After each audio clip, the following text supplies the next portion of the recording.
اور لسان زبان کو بھی کہتے ہیں، لسان جو ہے وہ زبان کو بھی کہتے ہیں عربی زبان میں. اور زبان کے تعلق سے حدیث پاک میں آیا ہے کہ جسم کے اعضائے بدن روزانہ صبح اس زبان سے پناہ مانگتے ہیں. جسے باپ نے اللہ کے رسول نے فرمایا کہ اعضائے جسم روزانہ صبح اس زبان سے پناہ مانگتے ہیں اور کہتے ہیں کہ اے زبان تو دن خیر سے گزارنا. کیوں؟ تیری خیریت ہے تو ہم سب خیر ہیں. ہماری خیریت تیری خیریت میں مثمر ہے اور ہماری پریشانی تیری پریشانی میں مثمر ہے. کیوں؟ گالی بکتی کون ہے؟ زبان. برا بھلا کہتے کون ہے؟ زبان. گالی بکتے کہاں چلی جاتی ہے؟ 32 دانتوں میں جا کر محفوظ ہو جاتی ہے. سامنے والا کوئی آ کر زبان کو کاٹتا نہیں ہے. لٹھ اور ڈنڈے اور گھوسے اور لات اور مکے پکڑتا کہاں ہے؟ پورے جسم پر. سر پھٹتا ہے، ہاتھ ٹوٹتا ہے، پیر ٹوٹتا ہے، جسم چھلنی ہوتا ہے. کوئی یہ نہیں کہتا کہ زبان میں گالی بکتی تو زبان کو کاٹا جائے. تو حدیث پاک میں فرمایا ہے کہ زبان جو ہے روزانہ زبان سے جسم کے اعضاء کا نام مانگتے ہیں. اللہ اکبر کبیرہ. حضرت مولا کائنات علی مرتضیٰ کرم اللہ تعالی وجہ الکریم ہی کا ایک فرمان ہے. فرماتے ہیں جراحت السنان لہتیام ولا یلتام ما جرح اللسان. کہتے ہیں نیزے ڈھالے چاقو کا زخم پھیل جاتا ہے. کٹنا پھٹنا آج تو نو کریم مارک کیا ہے، نو مارک کریم بھی آ رہا ہے کہ نشانی غائب کرتے پورا کا پورا. کیا ہوا کا کچھ پتہ ہی نہیں چلے. ہمارے ڈاکٹر صاحب موجود ہیں ماشاءاللہ سے، تو ڈاکٹری میں جتنی کٹن پھٹن ہوتی ہے وہ کریم لگاتے ہی سب غائب، نشان تک نہیں رہتا اس کا باقی. تو مولا کائنات فرماتے ہیں نیزے بھالے کا زخم بھر جاتا ہے لیکن زبان کا دیا ہوا زخم کبھی نہیں بھرتا.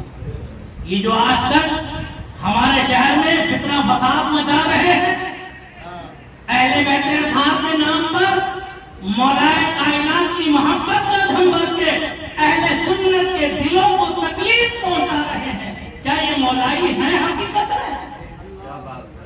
انہیں مولائی کہنے کا اپنے آپ کو کوئی حق ہے؟ مولا کائنات تو فرماتے ہیں کہ نیزے بھالے کا زخم بھر جاتا ہے لیکن زبان کا دیا ہوا زخم نہیں بھرتا. سنی ہو کر سنیوں کا دل کو تکلیف پہنچا. ارے کوئی بدعقیدہ بدمذہب ہوتا تو وہ تو اس کے خمیر میں شامل ہے. جب رسول اللہ کو گالی نہیں دے سکتا ہے، اللہ کو گالی نہیں دے سکتا ہے تو ہماری حیثیت کو آواز کی کیا ہے؟ یہ سنی کہہ کر، سنی بن کر، مولائیت کا نام لے کر اہل بیت اطہار کی محبت کا دم بھر کے اہل سنت کے دلوں کو چوٹ پہنچاتا ہے تو یہ مولائی ہے؟ اسی صورت میں ایسے لوگ مولائی ہو ہی نہیں. شرم آنا چاہیے، چلو بھر پانیوں کو ڈوب مرنا چاہیے ایسے لوگوں کو.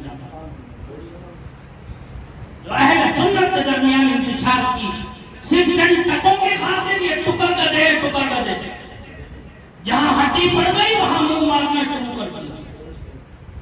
تو ایسے ٹکر گدھوں کو پہچان کر اپنی جماعت سے دودھ سے مکھی کی طرح نکال کے باہر پھینک دیں. سوشل بائیکاٹ کر دو ان کا. اگر کوئی ان کا نام بھی دے تو ہمارے بزرگوں نے فرمایا کہا کرو ہر ایک کس چیز کا نام لے لو یار، کسی اچھے آدمی کا ذکر کرو. کہاں ایسے بدبختوں کا ذکر کر رہے ہو؟ کہاں ایسے ظالموں کا ذکر کر رہے ہو؟ ان کے ذکر سے زبان بھی گندی ہو جائے گی، ناپاک ہو جائے گی. تو بدل دو اپنے لوگ کو. کوئی توجہ مت کرو ان کی طرف نہ ان کی حیثیت کی طرف. اپنا رخ پھیرو مثبت پہلو کی طرف. اپنے آپس میں اتحاد قائم کرو. جتنے سلاسل حق ہیں سب ہمارے ہیں. اپنے آپس میں متحد رہو، سنیت کو متحد رکھو. جو خانقاہ کے افراد بھولے بسرے جا چکے ہیں ان سے رابطہ کرو. انہیں ان کے باپ دادا کی تاریخ یاد دلاؤ. ان کے باپ دادا کے قول کو ان کو بتاؤ کہ تمہارے باپ دادا کا قول کیا ہے اور تم کر کیا رہے ہو. کہاں جا رہے ہو؟ کس کے سنسد میں جا رہے ہو؟ تمہیں آخرت کی کوئی فکر نہیں. تو وہ زبان، وہ لسان جس سے آگائے وطن پناہ اسے میزان کہا جاتا ہے. اور میزان سیدنا حضرت داؤد علیہ نبینا علیہ السلام نے اللہ تعالیٰ کی بارگاہ میں دعا کی کہ اللہ میزان کیسا ہے مجھے دکھا دے، میزان کیسا ہے مجھے دکھا دے. تو اللہ تعالیٰ نے آپ کی دعا کو قبول فرمایا. قبول فرمانے کے بعد اللہ تعالیٰ نے جب میزان دکھایا تو میزان کو دیکھ کے حضرت داؤد علیہ السلام کو غشی تاری ہو گئی. حمد و ثنا بیان کی، اللہ کی بارگاہ میں دعا کی، اے اللہ اسے کون بھرے گا، اسے کون بھرے گا، اس میدان کے پلڑے کو کون بھرے گا. ایک پلڑا اتنا ہے کہ ساتوں آسمان ساتوں زمین جو کچھ اس میں ہے وہ سب آ جائے، پھر بھی جگہ خالی رہے اس کے اندر. وہ میزان کا ایک پلڑا ہے. تو اللہ تعالیٰ معلوم ہے کیا فرمایا حضرت داؤد علیہ السلام سے، غور کریے گا. اللہ تعالیٰ فرماتا ہے اگر میرا بندہ خالص میری رضا کی خاطر ایک کھجور بھی اگر صدقہ کر دے تو میں اس ایک کھجور سے اس پلڑے کو بھر دوں گا، اس ایک کھجور سے بھر دوں گا اس پلڑے. جو دین کے کاموں میں معاونت کرتے ہیں وہ خوش نصیب ہے. سوچے ذرا اپنے آپ کو غور کریں کہ اللہ نے تمہیں کیسی سعادت نصیب کی. وہ ایک پلڑے کو ایک کھجور کا حصہ بھر دے، ایک کھجور بھر. اور ایک روایت میں ہے کہ لا الہ الا اللہ ایک پلڑے کو بھر.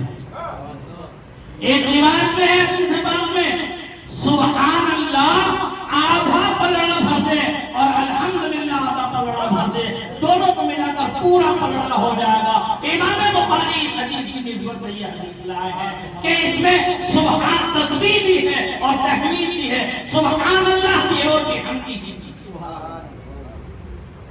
دونوں بات ہو گئی. جو اس کو کہے گا اللہ اس کے صدقے اس کے میزان کو بھر دے گا.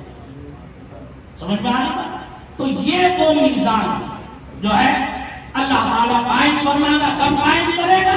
جب دیکھو وقت میں اپنی بات تو پوری کروں گا. تاخیر سے تو شروع کیا ہے لیکن بات پوری کروں گا انشاءاللہ.